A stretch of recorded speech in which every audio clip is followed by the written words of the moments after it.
a pretty interesting case recently. This is a good one. It's disturbing, though. Always is when you're dealing with infants. So around 10 p.m. on May 15th? May 13th.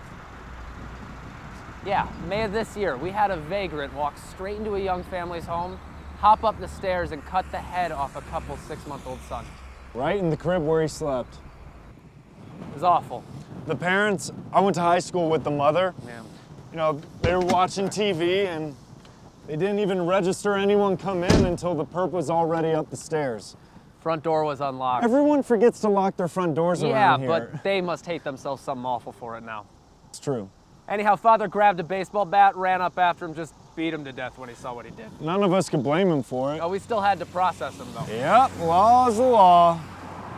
And what's interesting here, though, is what came after. I mean, to hear Jamie tell it, You should refer to him as the father.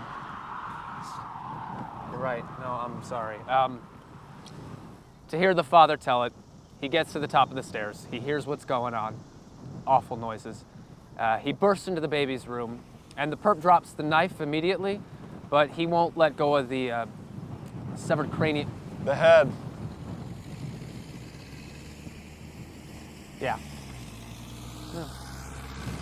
So he locks eyes with the father, and he yells really clear, really loud, "I'm from the future. I'm from the future. I had to do it. I'm sorry." He's starting to say more, but that's when the father took him down. The mother said the exact same thing, said he was piercing, his voice was, "I'm from the future twice, I had to do it, I'm sorry," plus other things, but there's discrepancies on that. That sounds like schizophrenia to me. That fits this case for sure. And I still think it is. It's schizophrenia. But this is a small town. I mean, we know every crazy, every hobo, everybody. We'd never seen this guy before, so we run his prints. Nationwide, no record. For a homeless person not to have a record. It's rare. Rare. Especially if they have any history of mental illness. They're pretty much cataloged at that point. So we checked the tapes at the bus station. He didn't come into town through there. No one had seen him before at the shelter. Checked the tapes there too. Yep. We checked with every farmer on the outskirts. We checked the way station, the airfield. Even with the hot air balloon guy now. We checked every possible port into our town, and he did not come into our town at any time in the month previous to the incident. Not a single soul saw him before that night. From the evidence we have, he didn't exist before that very night. Okay, so here's where...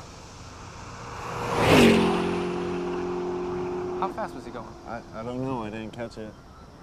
That's why you have the gun, to catch the... Well, I was listening to you, and We're then talking, I'm but trying to you're do supposed this to be at the running same the gun, time. too, just 'cause and then, they're and there then I'm doesn't doing mean- this too. Well, you know what? If you want to just tell the story, you tell the story. Bill, don't have a Joe, temper tantrum, No, Joe, Bill. I don't want to do this anymore. You know, this was your We're thing on anyways. camera. You think...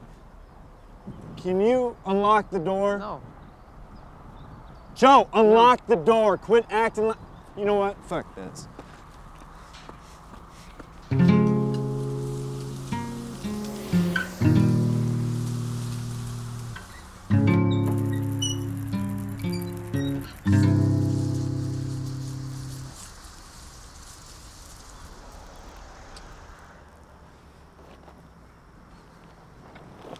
My mind starts to play tricks with me on this.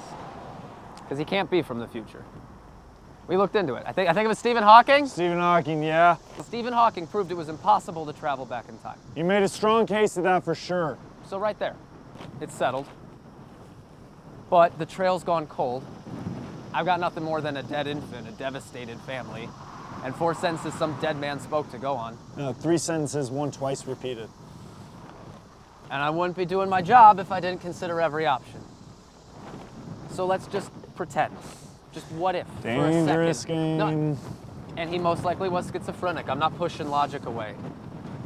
All I'm saying is, if you could snuff out one life before it started, who would it be? Hitler. Exactly. Maybe Stalin. No, he helped beat Hitler. Let's go with Hitler then.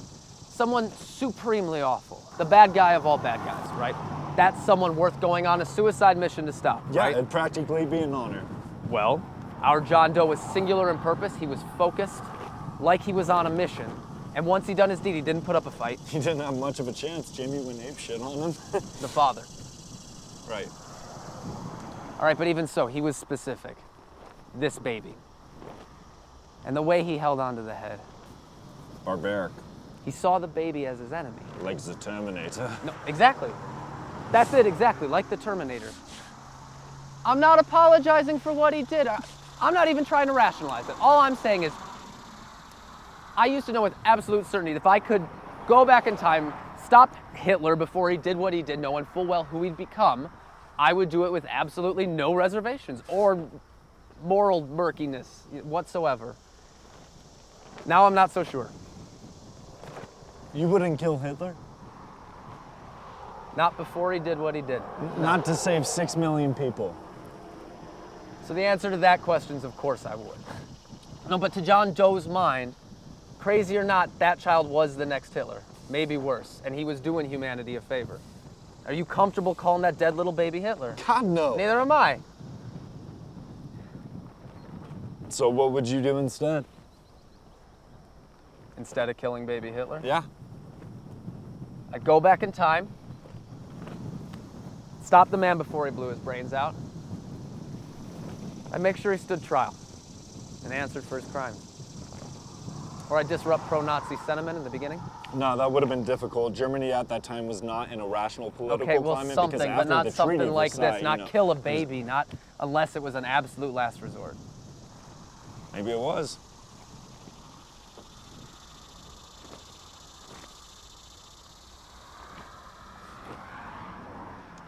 It's an interesting one.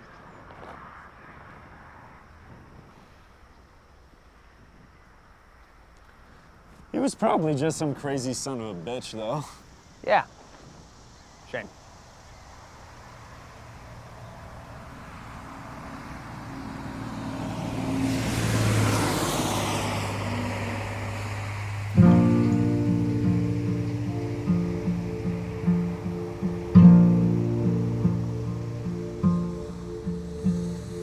Little toy doll, she's covered in dust, but sturdy and staunch she stands.